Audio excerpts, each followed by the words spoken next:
এই যে যারা কিছু কিছু মানুষ যে মানুষের ভালো কিছু নিয়ে সেটাকে এডিট করে যেভাবে মানুষ এভাবে মানুষের ভালো পিকচারগুলো নিয়ে এডিটিং করে খারাপ মানুষের সাথে খারাপ মেয়ের সাথে লাগাইয়া তারপর যে ভাইরাল করে। আসলে দেখবেন যে আসিফ মাহমুদ একজন উপদেষ্টা, তার ফটো বিভিন্ন জায়গায় তার বিপক্ষে যে লোকগুলো নিয়ে আছে। আমি আসিফ মাহমুদের পক্ষে কথা বলছি না, যেটা সত্য ঠিক আছে, আমি কারোর পক্ষে কথা বলছি না, যেটা বাস্তব সেটাই আমি বলছি। দেখবেন যে তার ফটো অন্য ফটো তার কলাটা আলাদা করে তার কলাটা বসাইয়া মানে সোশ্যাল মিডিয়া ছেড়ে দিয়েছি, ভাইরাল হয়ে গেছে গা।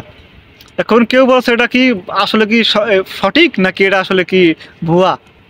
দেখবেন যে তার ফটোটা যে ফটোটা ভাইরাল হয়েছে, প্রথম যে ফটোটা ভাইরাল হয়েছে সে কিন্তু বোঝা যাইতেছে যে এটা এডিটিং করা। যারা এডিটর আছে তারা কিন্তু সবাই বুঝতে পারবে যে এটা একদম ফেক, ঠিক আছে।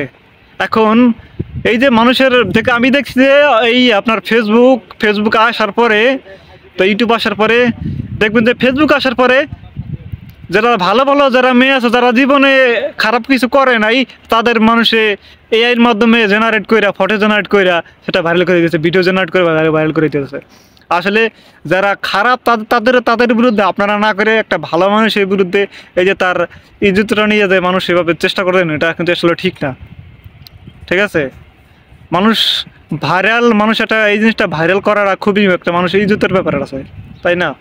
এখন এই যে ফটোটা যে ভাইরাল হয়েছে সেটা কিন্তু বোঝাই যেতেছে এটা এডিট করা। দেখুন কলা লাগাইছে বড়, ঠিক আছে, তার বডির সাথে কলা বড় হয়ে গেছে, বোঝাই যেতেছে, সবাই কিন্তু বুঝতে পারছে একটা ফেক একটা ভিডিও।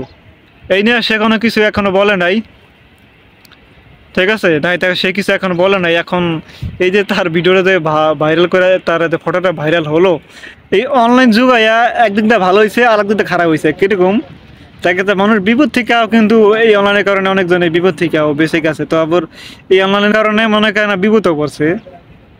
আপনারা অবশ্যই সেটাতে দেখতে পাচ্ছেন যে মানুষ ভালো মানুষের মনে করেন ফটো এডিটিং করে ভিডিও এডিটিং করে সোশ্যাল মিডিয়া ছেড়ে ভাইরাল হয়ে যায়। এখন যারা কিছু কিছু মানুষ আছে দেখবেন যে নিজে মনে করেন নিজের পেজ বা নিজের প্রোফাইল ভাইরাল করার জন্য, টাকা ইনকাম করার জন্য এই মানুষের খারাপ কিছু ব্যবহার করছে। আসলে এটা মানুষের সম্পূর্ণ একটা ভুলের একটা মাত্রা। যারা এইসব ধরনের কাজ করে আসলে তারা মানুষ তো মনে হয় না মানুষ হবে।